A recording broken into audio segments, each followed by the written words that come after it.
What causes your joints to ache? Well, lots of different things. The first thing to look at is what are you eating every day? Because generalized inflammation can show up in the joints. So the most inflammatory foods, sugar is one of the most. Gluten, which is in wheat, oats, unless they're gluten-free oats, and barley. And then anything that turns into sugar in the bloodstream. So if you eat, like, you have a smoothie in the morning and you have a banana and a bunch of pineapple and mango and cherries, well, that's a lot of sugar, and you may not think that it's adding up, but it does. So you can first of all cut those things and see, does that help your achy joints? Now, there are other things that can cause achy joints, and had just such a wonderful success earlier today.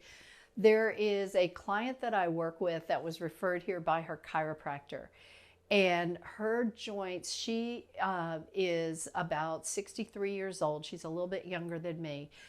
And her joints were so bad, she had to walk with 2 canes, very, very deformed knee joints and hand joints. So all the knuckles and fingers, and her knee was, turned in, and she could barely stand up on her own. So part of what I do involves muscle testing or kinesiology. And I have done videos on this in the past. You can DM me if you'd like some more information about it. But muscle testing is fabulous because I'm getting feedback from the person's nervous system about what's going on with their body. And so this person was diagnosed with rheumatoid arthritis. I thought, okay, what can I do for her? And as a naturopath, I don't specifically treat a condition. So I could have, 5 different people with a diagnosis of rheumatoid arthritis. I might find 5 completely different sets of things that led them to having these symptoms. So for this particular woman, I'm checking her and testing her, and some of the Lyme disease remedies indicated as helping her. And I thought, well, that's interesting, because Lyme disease is one of those conditions that can cause joint swelling and pain. So this woman right now is 63. This happened to her when she was in high school. She was a very great athletic basketball player on her high school team. She grew up in rural South Carolina, so we're out in the woods all the time. Of course we've had ticks. I've had multiple tick bites in my lifetime growing up in the South.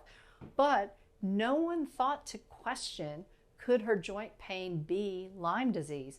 And she just deteriorated and deteriorated over the years until here we are nearly 50 years later, and she's hobbling on these 2 canes.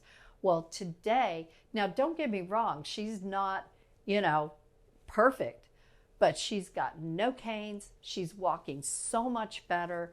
And I've only begun the work of detoxing her and healing her from this Lyme. She's only just maybe a third of the way through what we can do together. So I guess the moral of the story is, if you have a symptom, don't just assume that it's normal, or don't just assume that a diagnosis means you're stuck with this thing forever. There could be other underlying factors contributing to it. And if you can find out what those are, cleanse your body. There's so much healing that can be had. And if you boil down traditional naturopathy to its very most basic, in with the good, out with the bad. If you do enough of that, your body is built to heal, and you might surprise yourself how much benefit you can get.